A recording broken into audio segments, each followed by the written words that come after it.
Okay, so the video you're about to watch is actually about maybe 2 years old. I thought I lost it, but turns out it was on my phone camera, and I only found it when I went through my phone to back it up for EDC. So, this is me putting a new radiator, fan shroud assembly, and radiator hoses on my Ford Focus, or my SVT Focus. I'm gonna admit, not the best video quality because I wasn't too sure if I was actually gonna post it and make a video of it at the time. I was hanging with this person, and when I was hanging out with her, I didn't really focus on making YouTube videos and stuff like that. But I got most of the stuff on the video, but you can tell a lot of it is for Instagram, which is why it's vertical. Watch till the end because things get complicated on that car. Okay, so hear me out. I'm trying to find out what this terrible sound is when this car is running, right? But about halfway through, I kind of got sidetracked, and I started looking for these purple fog light bulbs I bought. I spent about an hour looking for those. My priorities are kind of fucked. But, you know, purple lights, running car, you know, gotta choose one or the other. This car does look kind of sick at night, though. So I got my Ford Focus SVT running for the first time in a while, and it's not pissing coolant, which is a plus. But there is still this rattling sound coming from underneath the hood. I think it's a plastic or either a fan shroud assembly or something in here that's messed up. I'm going to check in here when I do the radiator. I'll probably also replace the alternator. But overall, it's running pretty fucking good. It's not missing that much. It was a little hard to start in the morning, but that's probably some kind of sensor or something that needs to be done. It's not really missing at all. It's running smoother on cold start than my Lexus, and for 800 bucks for an SVT Focus with some new parts on it, it's doing pretty good. And just so you know, yes, it is a real SVT Focus. We'll put the interior back together, do some other shit, finish putting the Android Auto head unit in. It should be good to go. Okay, so I'm pretty sure the issue is the actual fan assembly, because Lou, start the car. That's making that noise. Because listen. Nothing, right? And watch when the fans kick on. Right, the car sounds like a regular everyday car, right? But just give it a second for the fans to kick on. And there it is. The problem is the actual fan assembly itself. More specific, I think it's this fan right here. I think the bearing went out on the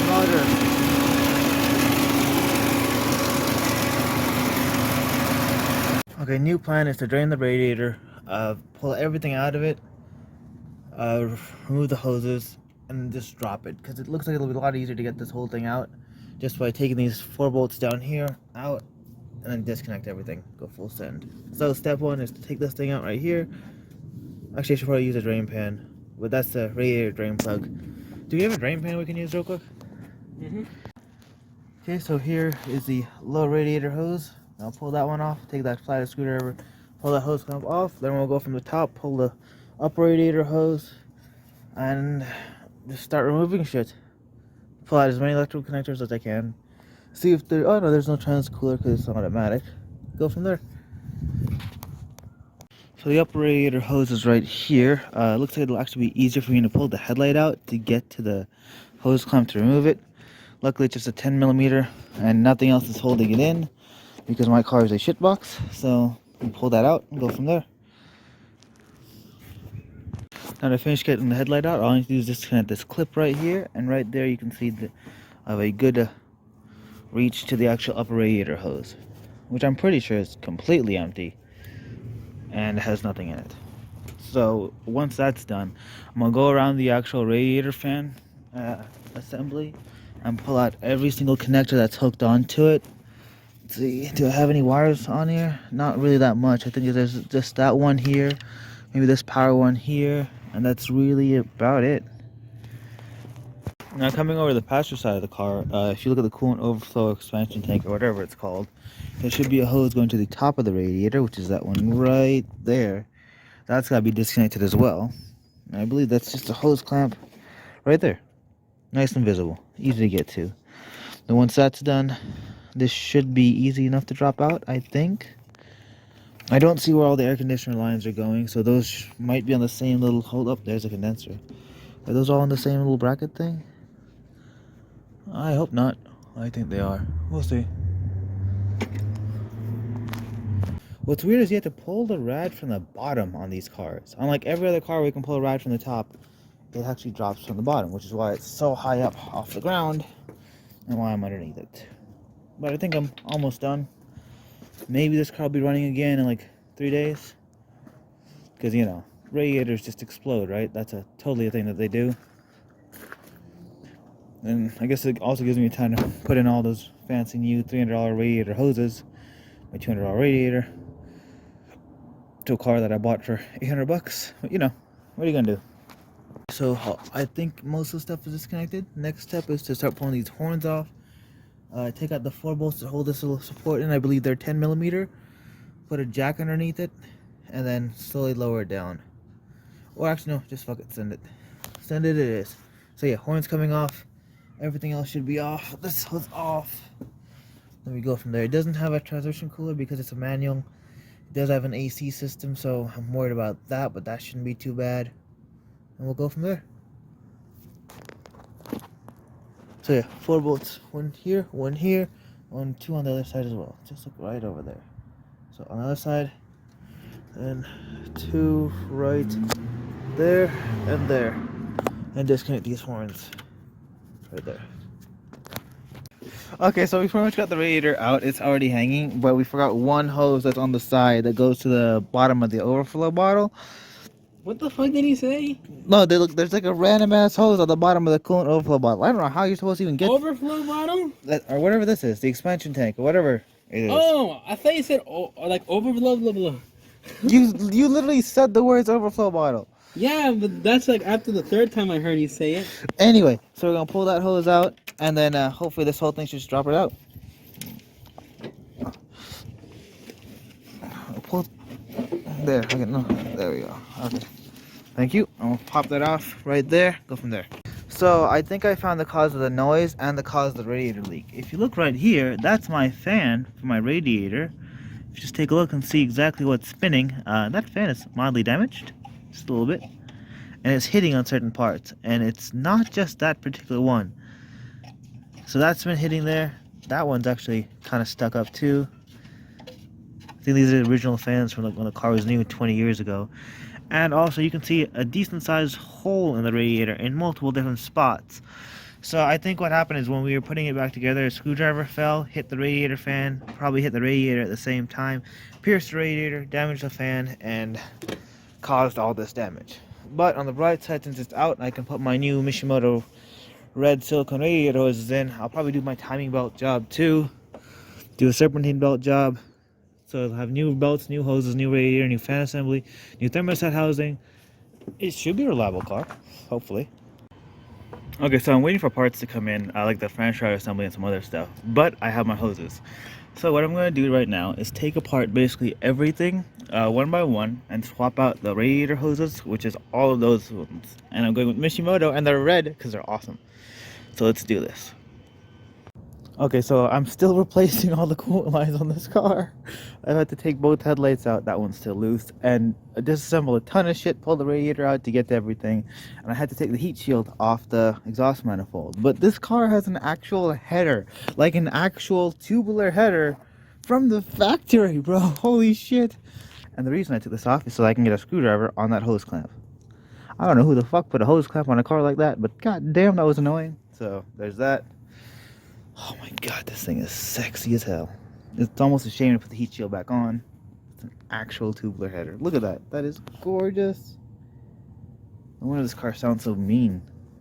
Okay, so it's probably been a few weeks since you've seen the last videos of this Focus right here. Massive time skip, like all the best anime have. This right here is a new Napa Solutions radiator fan assembly, and that's the new Denso radiator. Oddly enough, I'm pretty sure Napa Solutions just means Dorman. Right there. But anyway, Denso radiator fan, both made in China. Next part is to compare that to the old one. You can see all the inlets and outlets line up. And I just need to clip in the fan assembly to this and slide it in. And then I'm going to finish installing the hoses, button everything up, put the heat shield back on, and hopefully the car should be drivable once I put some coolant in it. So, to clip it in, just slide these bits here, here, and here, just like you see on the old one, right there. And then on the front section is where you see the AC compressor going. Also, this fan assembly is substantially heavier than the original Ford one. Hoping that's a good thing. Okay, so just like this, the idea is to slide it right in there. Might be better to use two hands for this, to be honest with you. But yeah, it just slides right in. Okay, hold on, I'm gonna drop this, I'll put the camera down and do it. Okay, so radiator fan and radiator, old and new right here. What's funny is I'm pretty sure the rad was like 250 something. The fans were like 313. This car was like 800 bucks. The hoses were like 300 bucks. Tires are gonna be about another 800 bucks. This is why when people say we modify shit and we fix shit, like, we spend a lot more money on the mods than the actual car itself. But it's those three little letters that make this car so special. SVT. Okay, so we put the heat shield back on the exhaust manifold because I need to pull that out to get to the coolant hose, which I'm going to route the hose clamp up through here, so it should be able to put the screwdriver in this time, so I don't need to take this whole ass heat shield off. Then I'm going to slide the radiator in from the bottom. Hopefully it goes in this time easily, right? I'm praying. That's Anthony. I'm praying. So let's do this. I also pulled both the headlights out just to make it easier to get to. Grill is out.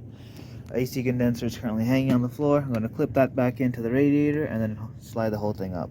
Then put the two bolts on each side for the lower radiator support. Why this isn't accessible from the top, I don't know. But let's do this.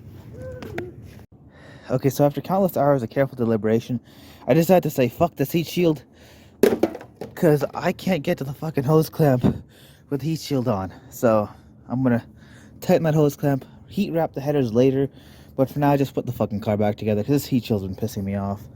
That hose clamp is only accessible with the heat shield off, and I'm not gonna fucking take everything back out just to take it off, put it back on, take it off, put it back on. Nah, race cars don't need heat shields, they need hood vents. Okay, so I'm just laying underneath my Focus waiting for the jack stands to collapse, right? And this car has an O2 sensor code, which is bank 1, sensor 1, false reading, right? So I stick my hand up here before the catalytic converter, which is this guy, to feel for my O2 sensor. And now listen to this shit. The O2 sensor moving around in there. That shit's not even tight. Can I get a clip of that? That's my O2 sensor. Oh, what the fuck happened to my O2? Look at that shit. Looks like it's been like crinked in. Oh, getting that out's gonna suck, actually. What the hell? What the fuck? It's not just crinked in there, it's crinked on the engine too. What the hell? I think I had to drop the fucking catalytic converter just to get to it. That's so weird. Okay, so this is a bit of an odd gripe, right? I just pulled off this low radiator hose, which I had on earlier, and it was really badly kinked right here and right here. So this is supposed to be the Mishimoto silicone hose kit that's specifically for the SVT Focus. I have a radiator going in here. I have a bunch of other stuff that's going in here. Everything is specific for this car. But for some reason, this Mishimoto hose kit doesn't fit here. It doesn't fit correctly up on top of the coolant tube. And there's a lot of different parts in this kit that just don't make sense. So what I'm going to end up doing is cutting part of this silicone hose kit, which is $300 fucking dollars, to try and get rid of this kink. If not, I'm just going to go to fucking Napa and buy a hose, because I'm over dealing with this. I just want to get this car running. I don't know, maybe you'll see it. It's, even when it's all the way in, this kink is still there. It's pretty bad on both sides, to the point where it would restrict flow. So yeah, I'm gonna cut the hose. Wish me luck.